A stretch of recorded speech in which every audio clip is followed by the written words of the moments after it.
Welcome to the Real News Network. I'm Paul Jay.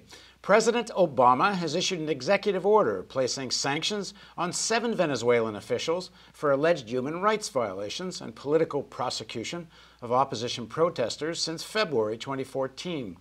The statement, which opens by describing, quote, the unusual and extraordinary threat to the national security and foreign policy of the United States posed by the situation in Venezuela. Obama will order the freezing of the officials' assets and block their entry to the U.S. It has been denounced by several Latin American leaders. Bolivian President Evo Morales said, "We condemn, we repudiate. In the 21st century, we won't accept this kind of intervention by the United States." Well, Ecuadorian President Rafael Correa said, "It must be a bad joke," which reminds us of the darkest hours of our America when we received invasions and dictatorships imposed by imperialism. The Cuban government also issued a statement which said, "How does Venezuela threaten the United States? Thousands of kilometers away, without strategic weapons and without employing resources nor officials to plot against the U.S. constitutional order." The statement is unbelievable and lays bare the intentions of those who have come up with it. Well, now joining us to talk about all of this from Claremont, California is Miguel Tinker-Salas. He's a professor of Latin American history at Pomona College, author of The Enduring Legacy, Oil, Culture, and Society in Venezuela, and a forthcoming book is Venezuela, What Everyone Needs to Know. Thanks very much for joining us, Miguel. Thank you very much. So what do you make of this statement? I should say the executive order. The differences that exist with Venezuela, and it's been part of a tit-for-tat struggle that has erupted since Obama purportedly attempted to restore relations with Cuba. The very same day in which the U.S. administration indicated that they were going to normalize relations with Cuba, they also said that Venezuela would now receive sanctions. So this is a continuation of that process of escalation, so that while on the one hand, they can argue that they're trying to open up relations with Cuba, on the other hand, they're trying to have Venezuela replace Cuba in the U.S. political discourse between the right and the left. Now, on the face of it, the hypocrisy is so ridiculous, I think a school child would be able to point it out, that the United States says nothing about human rights violations in a place like Saudi Arabia and now targets for sanctions Venezuela. So given that the optics of this, at least outside the United States, I think the whole world must find this kind of a bad joke, as I said in the opening. Why now? Why do you think the United States is upping the ante here? Well, there's two possible scenarios. One is that the opposition in Venezuela has proven incapable or have not been able to pressure the Maduro government, and they want to expedite the process of regime change in Venezuela. So there may be a real possibility that they hope that these kind of decisions will exacerbate internal conditions within the country. But the other one is also the relationship that it has with the Summit of the Americas. On April 10th and 11th, there is an upcoming Summit of the Americas, and there is an argument for those in Venezuela that they don't want Maduro present at that meeting, and they hope to bog him down in internal problems in Venezuela. I think this, in fact, will backfire for the U.S. because rather than expecting to separate Venezuela and Cuba, as they were hoping to do initially in normalizing with Cuba, while at the same time targeting Venezuela, they may, in fact, have begun to unify the various countries of Latin America around Venezuela. And Obama may, in fact, confront a repeat of the 2012 Summit of the Americas in Cartagena, Colombia, where he was completely isolated on the question of the drug war and on the question of Cuba. So this issue may, in fact, backfire. Yeah, it seems very strange timing to do it so publicly. I mean, the truth is the Venezuelan economy is in terrible shape, especially given the price of oil, and Maduro is polling very low. You'd think the Americans would be smart enough to stay the heck out of this and not allow this to become an American-centric issue. But to step right into it, as you say, it's the foreshadowing of the 2002 coup again. And all of Latin America, whatever they think of Venezuela, and most of Latin America is very sympathetic to Venezuela, they will be outraged at any other attempt at a coup.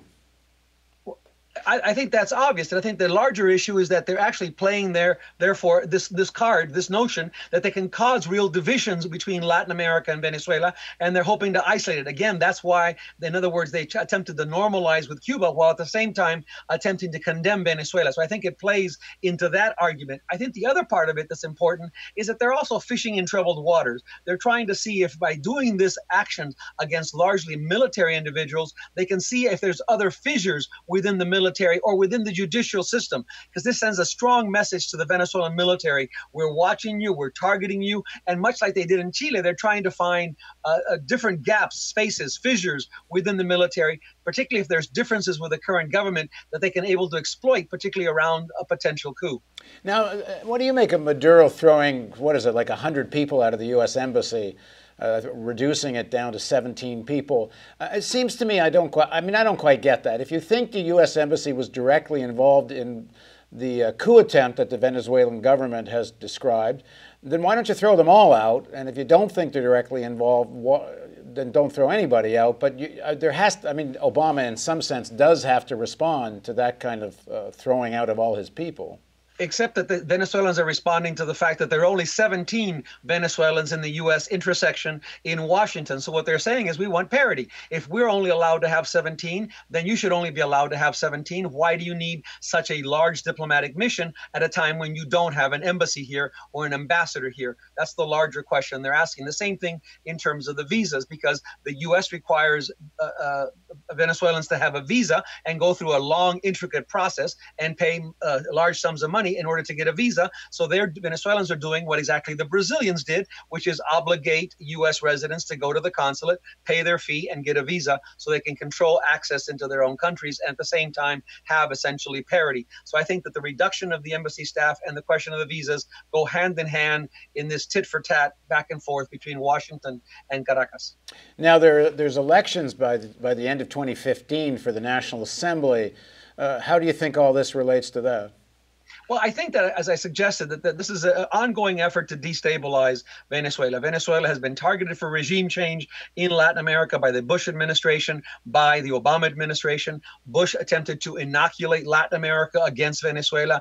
Obama has been trying to isolate Venezuela, and particularly in light of this new Cuba strategy. So I think it's a part of continuum of that process. I think that, unfortunately for the U.S., what they've done is essentially step right into the middle of the electoral divide and the electoral process, and essentially so show their cards that they are interested in regime change and essentially are taking very direct actions and aiding and abetting the Venezuelan opposition in this process. And I think in many ways it legitimates efforts at coups in Venezuela, which is a very unfortunate message for the U.S. to be sending to Latin America in 2015. I mean, like most U.S. foreign policy, it often has more to do with U.S. domestic politics than it has to do with any thoughtful assessment of what is going on in the world. I mean, how much of this Venezuelan posturing, because the sanctions themselves, targeting 7 guys, is not going to make much of a difference to Venezuela. How much of this is just throwing some red meat to some of the Republicans that hate the Cuba policy?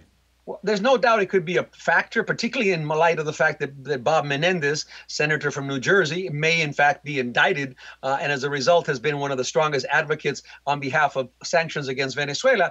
This could be part of a dynamic in terms of U.S. internal policy and particularly throwing, as you said, red meat to the right-wing sectors. But this has never really benefited Obama. In fact, he's deported 2 million undocumented people from the U.S. hoping to allay the right-wing attack, and they still attack him. So I think it's a failed policy both in terms of dealing with Latin America, and it's a failed policy in dealing with his own internal dynamics. And what it doesn't perceive is how it will be read in Latin America, because whether it's sanctions against 7 individuals, whether it's sanctions against 2 individuals, the reality in Latin America is going to be read as the U.S. meddling in the internal affairs of Latin America once again from a president who promised a different approach towards the region.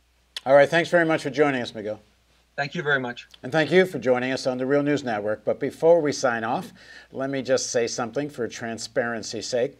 The Real News has an associated company called Baltimore Studios, and we produce, Baltimore Studios that is, a show for Telesur, a show called The Global African. Telesur is a public broadcaster owned by various Latin American countries, and Venezuela is one of them. So we do have an economic relationship, you could say, with Telesur, and we think everybody should know about it. I don't think it affects how we cover stuff. If you look at our Venezuelan coverage, it's been mostly rather critical, actually. But anyway, that's what it is. Thanks for joining us on The Real News.